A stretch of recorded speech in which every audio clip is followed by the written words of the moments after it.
Kalau seandainya diloloskan, diterima gugatan ini, berarti Gibran akan menjadi, kalau seandainya benar, terus kemudian Gibran akan menjadi calon wakil presiden dari Prabowo Subianto.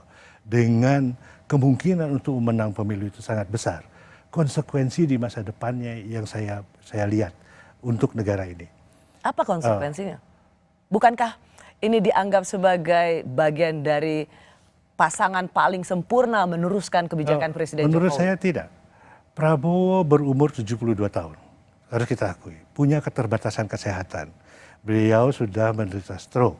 Yang saya dengar 2 kali, entah benar apa enggak. Tapi yang jelas beliau pernah menderita stroke. Dan untuk seorang penderita stroke, dari yang saya ketahui, dari teman-teman dokter yang pernah saya ajak bicara, itu kemungkinan untuk terkena serangan lagi itu besar. Dan meletakkan beban kenegaraan di atas pundak orang yang punya masalah kesehatan seperti ini juga menjadi pertanyaan. Tapi kan untuk capres kan selalu ada tes kesehatan, dan kalau lolos saja berarti negara sendiri dengan tim dokter yang luar biasa hebatnya memastikan bahwa bisa mengemban tugas negara yang super berat. Oke, kita terima itu, tetapi kita juga tidak bisa menafikan konsekuensinya, menghitung resikonya. Nah, kalau seandainya terjadi apa-apa, mudah-mudahan tidak gitu ya, pada diri presiden. Kemudian Gibran harus mengambil alih kekuasaan dengan umur yang sedemikian muda, dengan pengalaman yang sedemikian minim. Apakah itu tidak akan menimbulkan krisis di negara ini? Ya, yang belum menjadi lebih istimewa bagi saya adalah karir Prabowo setelah dia kalah 2019 sebenarnya sudah mati. Ya. Tapi Jokowi justru menghidupkan kembali. Pada waktu itu ada kekhawatiran yang saya dengar bahwa mungkin stabilitas politik akan terganggu kalau kalau Prabowo tidak dirangkul.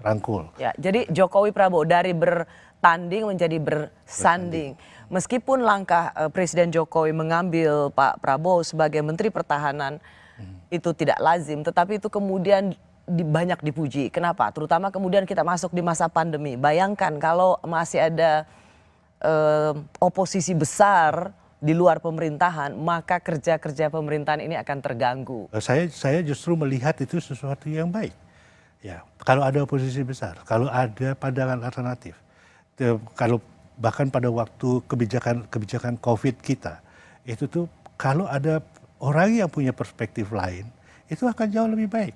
Jadi masuknya Prabowo ke kabinet Presiden Jokowi adalah matinya oposisi. Sangat mencerminkan hal itu, sangat mencerminkan matinya oposisi. Ditambah lagi tentu dengan faktor-faktor lain seperti hukum, ya undang-undang ITE, terus kemudian berbagai litigasi yang dilakukan, termasuk juga tidak hanya terhadap aktivis, tetapi juga terhadap masyarakat biasa.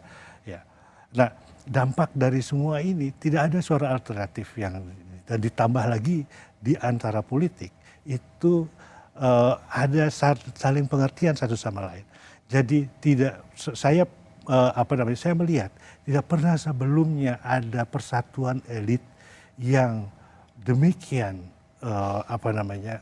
eratnya dalam politik Indonesia. Bahkan pada zaman Orde Baru, persatuan elit itu terjadi karena memakai senjata. Kalau ini dengan persuasi, kemudian saling ada pertukaran, siapa yang dapat apa dan lain sebagainya. Itu terjadi pada zaman Jokowi. Ya. Dengan landasan survei tingkat kepuasan publik di atas 70%, bahkan LSI pernah mengatakan 80%. Saya sedang menulis, mungkin akan keluar dalam 1-2 minggu ini untuk East Asia Forum, tentang mengapa approval ratingnya Jokowi itu begitu tinggi. Ya, itu karena tidak ada suara yang lain. Tidak ada suara yang yang berbeda. Ya, dia yang mengendalikan semua narasi bahwa kita berhasil, bahwa kita kita sudah mencapai banyak hal. Secara material iya kita lihat, tetapi di bawah itu tidak tertangkap oleh survei-survei, oleh banyak survei. hasil polling, kepuasan publik yang tinggi, itu satu ilusi. Apalagi terus kemudian kalau dicerminkan pada bahwa ini menandakan bahwa presiden itu sangat kuat. Ya, presiden itu sangat kuat, tidak bisa dilawan dan sebagainya karena approval rating itu tidak mencerminkan the real power. Begitu banyak ketidakpuasan dan itu tidak terekam oleh media. Pada tanggal 1 Oktober kemarin, orang memenuhi Tugu Yogyakarta, ribuan orang di sana untuk menonton film Kanjuruhan yang dibuat oleh Watchdog. Tidak ada media yang meliput, tidak ada satupun media yang meliput peristiwa yang begitu besar. Ya, nah ini yang membuat saya, karena semua media itu juga takut. Ya, perasaan ketakutan yang tersembunyi. oh, ketakutan yang tersembunyi itu real. Dan saya berpengalaman 32 tahun hidup di masa Orde Baru. Ya, saya tahu persis. Saya bisa merasakan nadinya seperti apa. Ya, orang ketakutan orang untuk mengungkapkan perasaan.